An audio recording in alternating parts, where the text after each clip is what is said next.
11th class.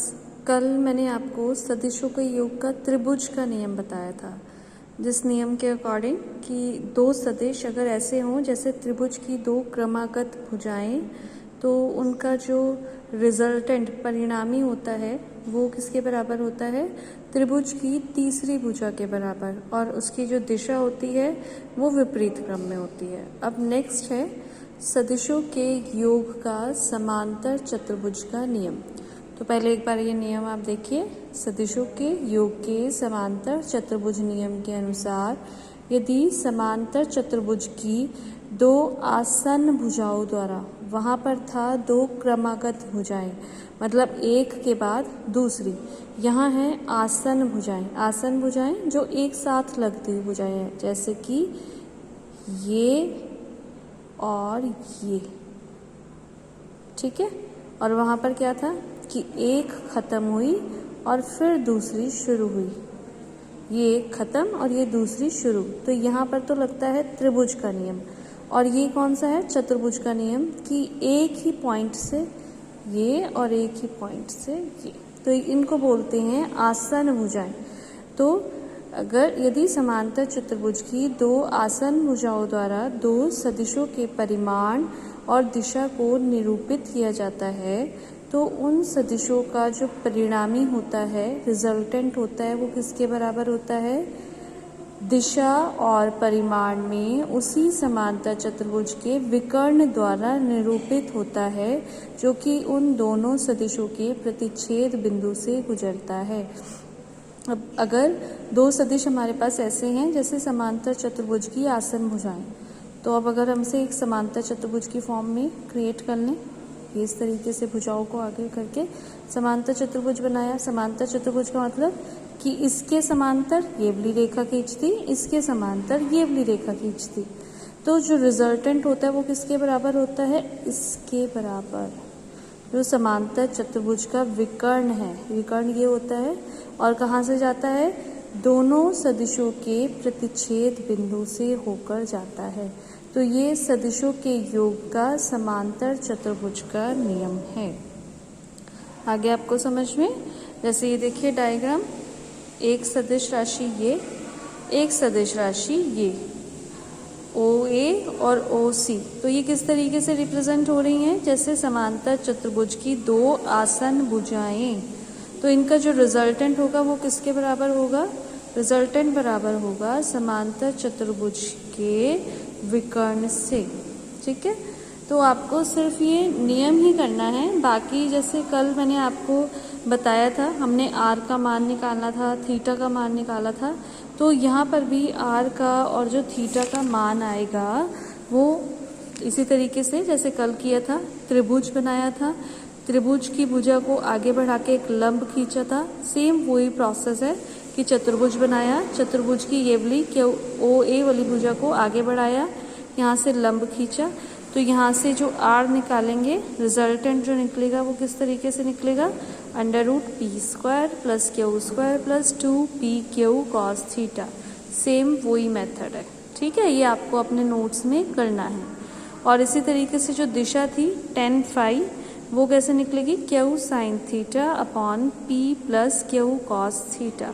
तो ध्यान रखिए, सदिशों को जोड़ने का त्रिभुज का नियम और समांतर चतुर्भुज का नियम दोनों आपको अपने नोट्स में करने हैं। और ये जो समांतर चतुर्भुज का नियम है, इस पे बेस्ड एक प्रैक्टिकल भी है आपके कोर्स में।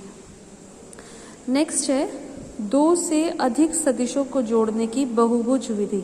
अगर हमारे पास दो से ज़्यादा सदिश हों तो उनको किस तरीके से जोड़ा जाता है? वो विधि क्या होगी? बहुभुज, बहुत सारी भुजाओं वाली विधि। तो ये देखिए, जैसे हमारे पास ये चार वेक्टर्स हैं, एक ये वेक्टर P है, इसकी डायरेक्शन इस तरफ, एक वेक्टर Q है, इसकी डायरेक्शन इस तरफ, एक वेक्टर R है, एक वेक्टर S है।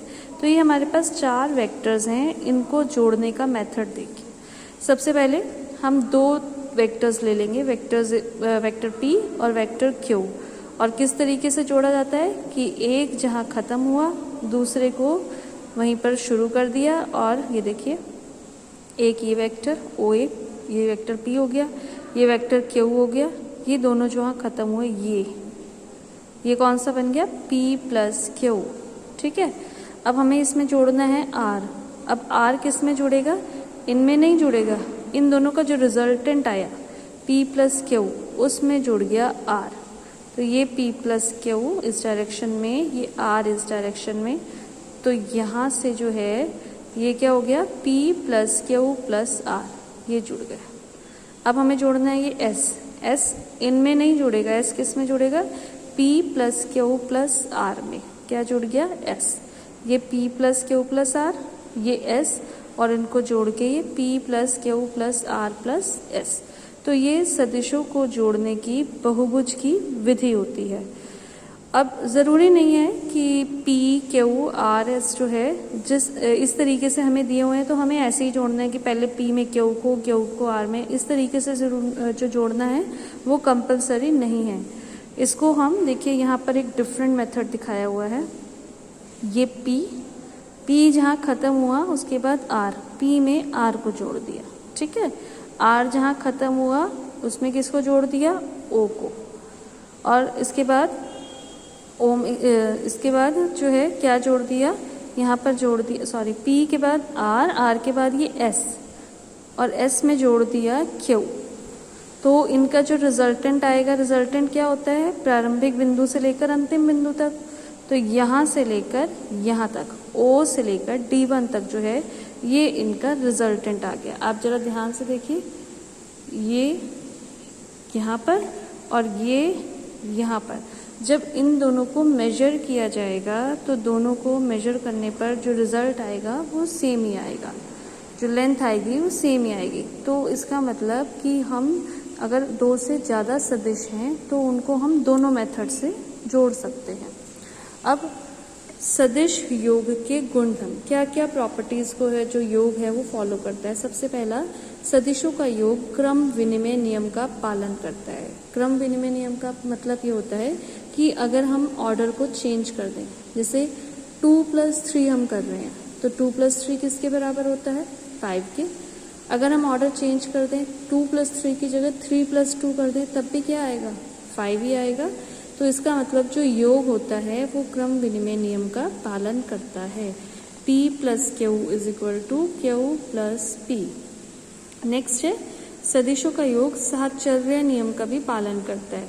कोई अगर एक वेक्टर जो है वो ब्रैकेट से बाहर है, अब नेक्स्ट उसमें हम इन दोनों में से किसी को ब्रैकेट से बाहर ले लें, तब भी रिजल्टेंट क्या आएगा, सेम आएगा। जैसे 2 + 3 इसे ब्रैकेट में रखें, +4 को बाहर रखें। अब 2 को बाहर रखें, 3 + 4 को अंदर रखें, तो दोनों बार रिजल्ट जो है वो कैसा आएगा, सेम आएगा। और इसके बाद सदिशों का योग बंटन नियम का, डिस्ट्रीब्यूटिव लॉ जिसे बोलते हैं, उसका भी पालन करता है। अगर p + q को हम किसी नंबर से मल्टीप्लाई कर दें, सपोज 2 से मल्टीप्लाई कर दें या x से मल्टीप्लाई कर दें, किसी भी नंबर से मल्टीप्लाई करें, तो वो नंबर p से भी मल्टीप्लाई करेगा, वो नंबर q से भी मल्टीप्लाई करेगा, np + nq, ठीक है। तो ये है सदिशों का जोड़ना। अब आपने सदिशों को जोड़ने की त्रिभुज की विधि सीखी, सदिशों को जोड़ने का चतुर्भुज का नियम, सदिशों को जोड़ने की बहुभुज विधि और सदिशों के जोड़ने का गुणधर्म सीख लिया। अब नेक्स्ट वीडियो में मैं आपको सदिशों का घटाना सिखाऊंगी।